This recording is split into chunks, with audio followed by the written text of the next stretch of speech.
Dobrý den. Dnes si povíme několik základních informací k průběhu testování v přijímacích zkouškách z českého jazyka a literatury pro 4leté maturitní obory a zároveň si vyřešíme 5 ukázkových typových úloh, které nás v těchto textech čekají. Jak asi už všichni víte, další podstatné informace i ukázkové testy můžete najít na stránkách přijímacích zkoušek, které jsou vlastně stránkami CERMATu, to znamená i Centra pro novou maturitu. Další věc, kterou už asi všichni víme, je, že na začátku testování vám bude rozdán testový sešit a záznamový arch. Záznamový arch je jediná část, která se odevzdává. Do záznamového archu musíte mít správně vyplněné odpovědi a my si budeme ukazovat, jakým způsobem se má správně v záznamovém archu zaškrtávat. Testový sešit má na první stránce vždy všechny důležité informace, které k průběhu zkoušky i k výsledkům potřebujete. Zároveň vám tyto informace budou ještě předány zadavatelem.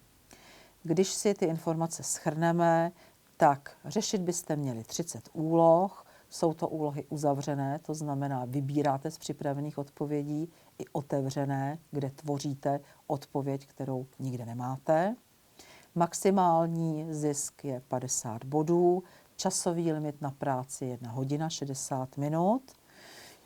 Do toho testového sešitu se zadáním si můžete psát, zatrhávat, jak potřebujete, protože je to vlastně váš jakoby pracovní materiál, odevzdává se jenom záznamový arch.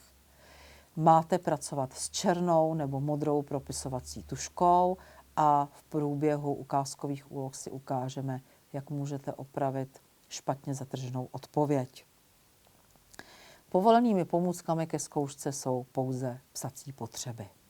Tak, nyní se půjdeme podívat, jaké typové úlohy nás v testu čekají. Na první stránce máme hned 2 příklady, protože oba 2 jsou zaměřeny na pravopisné chyby.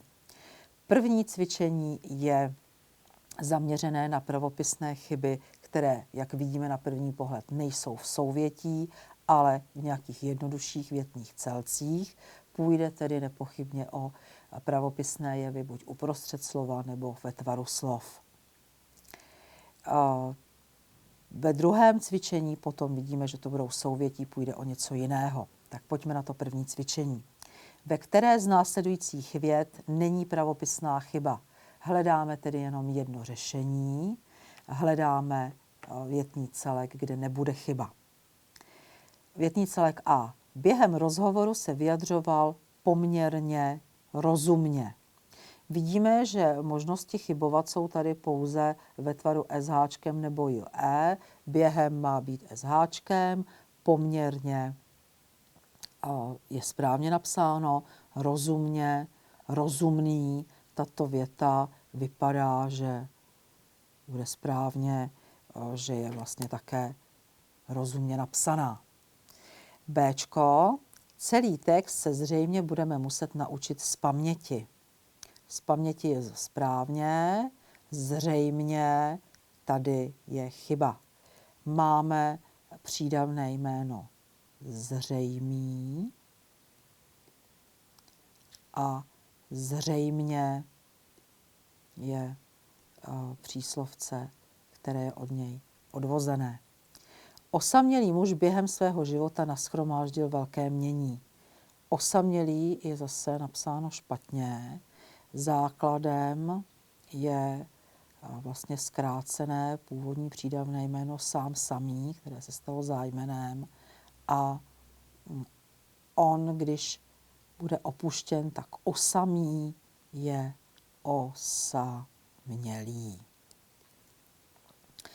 Během života už je napsáno správně, nashromáždil směr dohromady je také správně, jmění je také správně. Dívka v poměnkovně modrých šatech se chovala velmi skromně. Poměnkových tady vlastně je jenom M, ale my si pamatujeme všichni ze školy, že se říká pomni, abys nezapomněl, vzpomněl si, připomněl si, upomněl, čili pomněnka je od slova vzpomínat, ta květina, čili pomněnkové. Mají být ty modré šaty. A skromně, to je napsáno správně tady. Takže my jsme skutečně ve větném celku B, C a D našli v každém jednu chybu psaní souhlaskové skupiny MN a M a řekli jsme si, že správně napsaný je ten první větný celek, to je ten, v kterém není pravopisná chyba, čili 1A je správně. Ve druhém cvičení hledáme, kde je chyba v interpunkci. Půjde tady o nějaká trošku složitější souvětí a my hledáme interpunkci, to znamená, kde má být nebo nemá být čárka. Takže větný celek A. Celý večer jsem si vůbec nevšiml, že je mé manželce špatně a proto jsem jí nepomohl. Celý večer jsem si vůbec nevšiml je věta hlavní. Následuje, že, která vlastně je spojka, která připojuje vedlejší větu, přední je čárka, to je správně, a že je mé manželce špatně a proto důsledek jí nepomohl, protože si toho nevšiml. Třetí věta je také hlavní a spojovací výraz a proto je spojovací výraz souřadící důsledkový, takže před ním píšeme čárku, vůbec nás nezajímá, že je tam to a. To znamená, tento větný celek byl správně. Moje maminka si vždycky přála, zase je to věta hlavní, přála si koho co, aby se ze mě stal lékař, čárka je správně, a já jsem jí toto přání skutečně splnil. Maminka si něco přála a já jsem jí toto přání splnil. A patří mezi věty hlavní, do nich je vložená vedlejší věta, tato věta, která je oddělená čárkou na začátku a na konci. Takže čárka před A je, ale je to odůvodněné, je to zase správně. Pojďme se podívat na větný celek za C. Uvěznění lidé se pouze dohadovali, hlavní věta, co se ve chvílích, kdy slyšeli zvenčí pronikavý zvuk pily, děje. Tak, uvěznění lidé se pouze dohadovali, věta hlavní je úplná, za ní následuje věta vedlejší. Co se ve chvílích, ta úplná není, chybí nějaká další část, co se ve chvílích děje. Ve chvílích, kdy slyšeli zvenčí pronikavý zvuk pily. Vidíme chybu. Věta hlavní končí čárkou, to tady je, následuje spojka co a vedlejší věta, která je rozdělená. Tato druhá věta, která je vedlejší, má tady část A. Část A končí čárkou, vložená je třetí věta vedlejší, kdy slyšeli zvenčí pronikavý zvuk pily. Tato vložená třetí věta vedlejší má být oddělená čárkou, protože sloveso děje patří k té druhé větě. Co se ve chvílích děje. A našli jsme chybu, kdy vlastně je tady chyba v interpunkci. Měla být oddělená věta vedlejší, vložená na začátku, to je, a na konci, což nebyla. Takže si zapíšeme, že jsme našli chybu v interpunkci u Cčka, zaškrtneme Cčko, kdybychom se náhodou spletli a zaškrtli Dčko, tak musíme začernit nebo zamodřit podle barvy vaší propisovací tužky celý rámeček a zaškrtnout tedy tu správnou odpověď. A pro pořádek uděláme ještě větu za D, nebo souvětí za D, i když víme, že jenom jedna možnost je vždycky správně. Takže prvotní nadšení z knihy, kterou jsem dostal k narozeninám, opadlo okamžitě po přečtení první kapitoly. Prvotní nadšení z knihy není celá věta, je to první věta část A. Pokračuje tady první věta část B. Nadšení z knihy opadlo okamžitě po přečtení první kapitoly. Vložena byla druhá věta, oddělená na začátku i na konci. Příklad je vyřešený, správná odpověď je za C. Pojďme se podívat na třetí úlohu. Třetí úloha je takzvaný přiřazovací typ úlohy, kdy k souvětím, k větným celkům, 4, 1, 2, 3, 4, máme vybírat řešení, a totiž přiřazujeme k vedlejším větám, které jsou v souvětí už zvýrazněny tučným písmem, jejich příslušný druh, který zde vybíráme z nabídky. Vidíme, že máme 1, 2, 3, 4 věty a 6 možností, to znamená, už nám říká i zadání, že 2 nebudou použity, musí nám zbýt. Tak, první souvětí. Mám velký strach, věta hlavní, že se můj dárek nebude zamlouvat. Mám velký strach, tady nám vlastně jakoby se dává nabídka, mám velký strach z koho čeho, že se můj dárek nebude zamlouvat. To by byla věta předmětná. Víme, že ty věty předmětné jsou někdy matoucí. Nemusí to být věta předmětná. Mám velký strach. Jaký velký strach? Mám strach. Tady nám pomůže, když si vedlejší větu přeměníme na chybějící větný člen. Mám velký strach. Co to je za strach, že se můj dárek nebude zamlouvat? Mám strach z nevhodného dárku. Vedlejší věta, strach z dárku, je vlastně tady nahrazením přívlastku neshodného, čili by to měla být ta jednička, vedlejší věta přívlastková. Druhá věta, velmi jsem si přál, aby ho můj nečekaný dárek opravdu potěšil. Co jsem si přál, koho co, tedy matoucí spojka aby, která vypadá jako účelová, ale ptali jsme se, koho co jsem si velmi přál na předmět. Přál jsem si radost z nečekaného, jeho radost z nečekaného dárku. A když se ptáme koho co, ptáme se na předmět ve čtvrtém pádu, čili 2 je vedlejší věta předmětná. 3. Začal jsem trochu váhat, hlavní věta. Proč? Protože dárek je k mým možnostem velmi drahý. Proč? Protože je i velice jednoduché, přehledné. Je to typ příslovečné věty příčinné. Proč? Protože. Takže 3. A nakonec jsem se rozhodl rychle, přestože jsem měl o vhodnosti dárku pochybnosti. Jestliže je tam takovýto rozpor a spojovací výraz přestože, jde o to, že připouštíme, že jsme to udělali, ačkoliv jsme pochybovali, je to tedy přípustka. Takže označení správných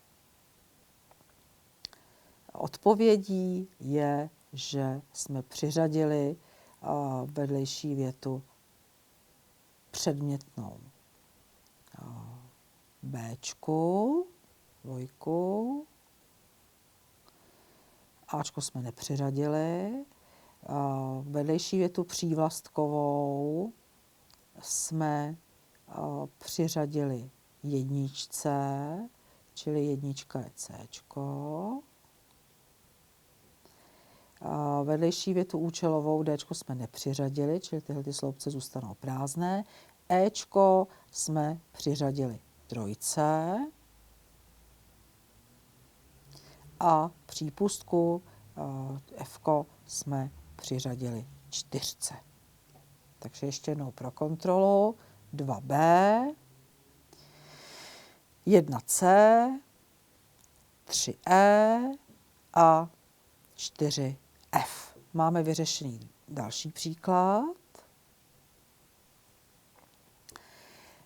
Další vzorový příklad je zase známý z takovýchto druhů testů, kdy je vybráno nějaké sdělení, krátký slohový útvar, odstavec textu a ten je rozdělen na jednotlivé části, ty jsou zpřeházené, zamíchané a my se máme zamýšlet, jaká je jejich správná logická posloupnost nebo chronologická posloupnost. Máme je prostě zpátky zase hezky přeřadit k sobě, aby vznikl původní text. Tak. Za chvíli se začala trousit děvčata, osmažila jsem francouzské topinky, řekla jsem hrdě, já držím dietu, řekla Anka, nechci nic jiného než jedno vejce natvrdo, pro mě jen vodu, řekla Janka. Anka, Janka a maminka jsou to postavy z knížky Betty McDonaldové, co život dal a vzal. Když všechny odešly do školy, hodila jsem topinky vztekle do misky, promývaly a rozhodla se, že to bylo naposled, co jsem vstala dřív a vařila pro protivné dcerušky a jejich nevděčné přítelkyně. Nemůžeme se tady ubránit pocitu, že tímhletím by ten příběh asi mohl končit, když už děvčata odešla, maminka tam rozhobeně vyhazuje topinky. Třeba francouzské topinky. Pobíhám veselé po kuchyni a smažím. To je ale zase naopak nějaký začátek toho textu. Když jsem měla zlatavé topinky, na hromadě vysoké asi metr, obvykle pouhý předkem, zavolal jsem hlasitě, že snídaně na stole. A pak to pokračovalo pořád stejně, nejen moje holčičky, ale všechny kamarádky odmítají francouzské topinky. Jednoho ráda jsem se rozhodla, si přivstanu a uvařím pro holčičky a kamarádky něco dobrého. Tak tady jsme se trošičku v předpokladech zmýlili. Tohle to je asi jednoznačně ta první část toho vlastně vypravování o příhodě s topinkami. Jednoho rána jsem se rozhodla, že si přivstanu, uvařím pro holčičky a kamarádky něco hodně dobrého. Maminka přemýšlí, co hodně dobrého by to mělo být. Odpověď je v části C. Třeba francouzské topinky, vybrala recept. Pobíhá veselé po kuchyni, smaží zlatavé topinky na hromadě, obvykle předkrm, zavolala hlasitě, že snídaně je na stole. Co se stalo? Co se stalo? Pokračovalo, všechny odešly? Ne. Za chvíli se začala snídaně na stole a za chvíli se začala trousit děvčata. Osmažila jsem francouzské topinky, řekla jsem hrdě, já držím dietu, řekla Anka. Nechci nic jiného než jedno vejce natvrdo. Pro mě jen vodu, řekla Janka. Co bylo dál? Pokračovalo to pořád stejně. Všechny kamarádky, nejenom holčičky, jedna po druhé odmítají topinky. A výsledek, když odešli do školy, to už víme, maminka hodila topinky mývalům a rozhodla se, že už nebude vařit. Takže doplníme si podtext, jak jsme vybrali odpovědi. Řekli jsme si, že jednička je Ečko, dvojka je Cčko, trojka je Ačko, čtyřka je Dčko, pětka je Bčko a nesmíme zapomenout tyto odpovědi správně označit do záznamového archu. Čili 15.1e, 15.2c, 15.3a, 15.4d, 15.5b. E, C, A, D, B. Máme vyřešený další příklad. A nyní poslední vzorový příklad. Je velmi krátký, je to i krátký výchozí text k úloze. Konflikty s přáteli se mi nikdy nelíbily. Na vynechaná místa označená hvězdičkou máte doplnit měkké i nebo y tak, aby to bylo pravopisně správně. Takže nejdřív doplníme. Konflikty s přáteli. Přítel bez přítele jako muž bez muže, s přáteli měkké i. Se mi jako ti, třetí pád, mě mi, nikdy nelíbily. Líbit se není ve vyjmenovaných slovech. Nelíbil se mi kdo co, ty konflikty jako hrady, konflikt bez konfliktu. Čili máme měkké, měkké, měkké, tvrdé. Měkké, měkké, měkké, tvrdé A je správně. Čili 16 má správné řešení, odpověď A. Děkuji vám za pozornost. Možná se uvidíme zase někdy příště při řešení nějakých ukázkových úloh. Naschledanou.